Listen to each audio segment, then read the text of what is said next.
I believe. Yes, thank you. Right before the holiday season. Good Christmas present. Type of. We have several box sets coming out. Who bought the Shadow box for Naruto? Yeah, that thing was gorgeous and giant. We have a less giant one for sale at the booth right now, a Naruto box. A little easier to carry around. We also have a Death Note box coming out this fall that I don't have a photo of, but I do have this. So this has a 1 through 12 plus the 13 How to Read, which is the Death Note profile book. I think the novel as well. It's not in the picture, but it's possible it's in there. Okay, it's just 1 through 12 plus the How to Read 13. Again, really great color art on it. A nice sturdy cardboard. So if it accidentally falls off your bookshelf or something like that, it's okay. The manga is protected. 2000. Sorry about that. I was typing ahead of myself.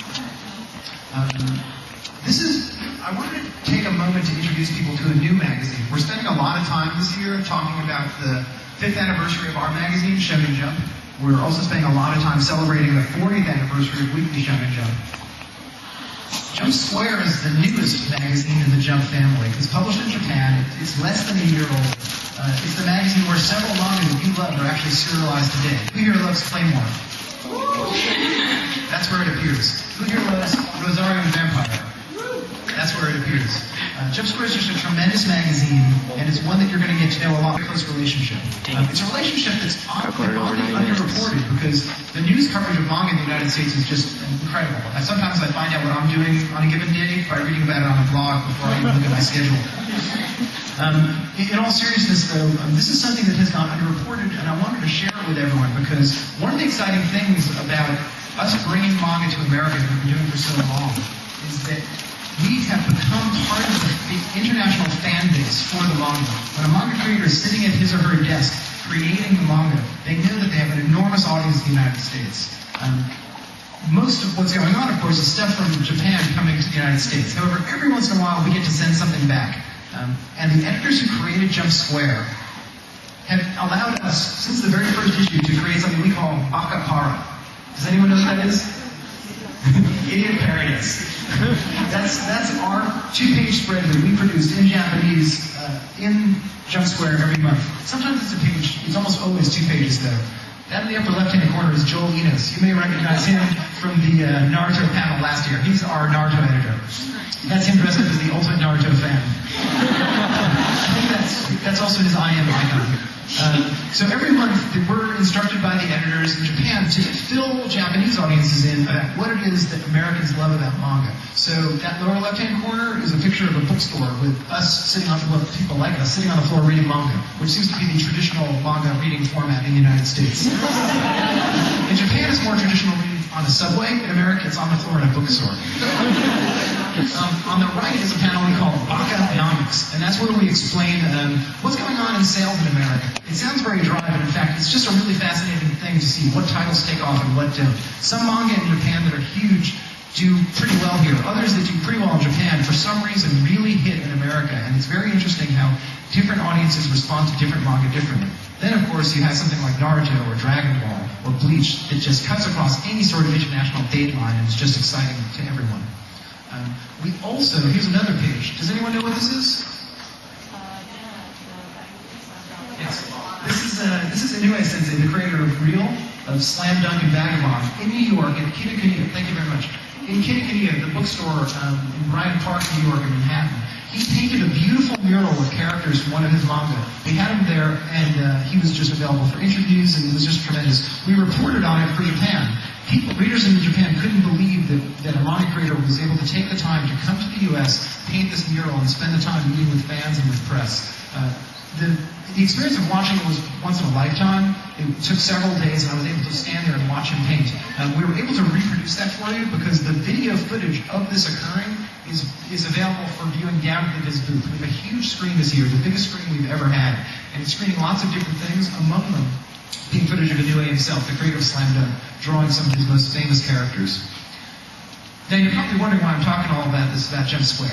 Part of it's because it's really exciting that there's a brand new magazine that's launched the same year we're celebrating the 40th anniversary of Weekly Shonen Jump. Another reason is because we have this really close relationship with them where we're sending information back to Japan. In fact, you will be in Jump Square. I promise you, if you're wearing a really cool outfit, you will be mentioned in our coverage of Comic-Con, which is going to be in the next issue of Jump Square. But another reason we're talking about it is because this is where the next serialized title in our Shonen Jump is coming from.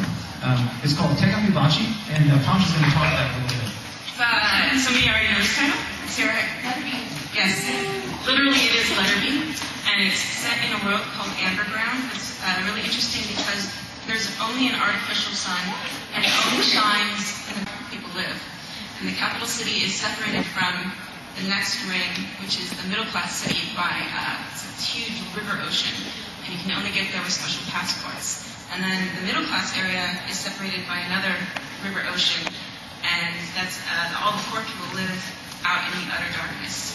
And the only way to communicate between the different cities is through letterbees, and they carry your letters with them, but they're not just regular letters. They somehow are imbued with a piece of your spirit, a piece of your heart, so they're more than just words. They're a way to get your emotions to people you can't otherwise see.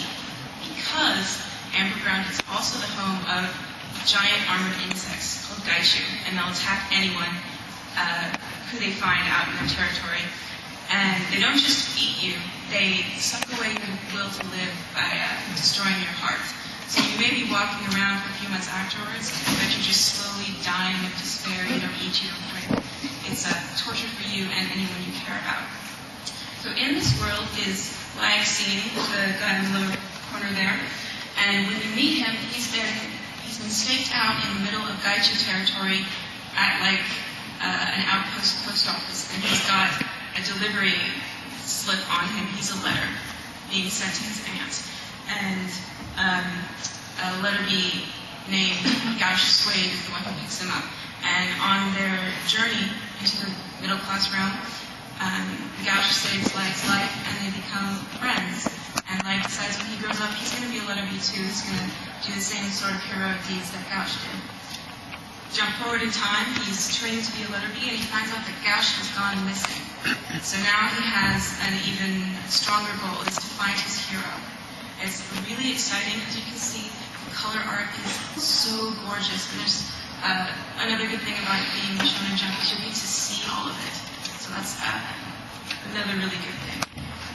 Yeah, in Shonen Jump, a couple of years ago, this is going to sound really boring business talk, but I promise there's a reason for it that has to do with the art. We changed printers, and the reason we changed printers is because we wanted to go with a printer who could reproduce all the color manga pages in the magazine on the newsprint.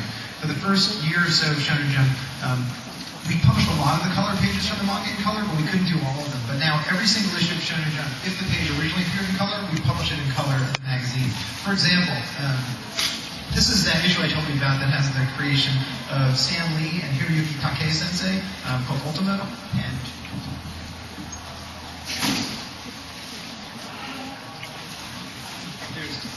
there's just beautiful, beautiful color art by Takei Sensei, the creator of Shaman King, inside the magazine. Now, we've actually managed to get through almost all our news in the first half hour, which means the reason we're really here, which is to hear from the audience, is now our opportunity. So what I'd like to do is just ask if you have any questions, please, please, please don't be shy and let us know. Sometimes there's a microphone here. Ooh, we have one last-minute announcement. I apologize. Two last-minute announcements. After this panel is over, just want to make a quick announcement that at noon, we have the Laker girls signing autographs in our group. As a tie-in with the NBA and Slam Dunk. So we will need you to walk quickly, yet safely, to this booth. And when you get there, also ask for a pass to go watch the Bleach movie tonight at around Gaslamp 13. They're all out. They are. Darn! Still, walk quickly, yet safely, to this booth to get your autograph with the Laker girls from noon to 2 today. It's right by E. Right in front. You can't miss it. E. That's an elephant. We also have sneak peek of Shonen Jump titles.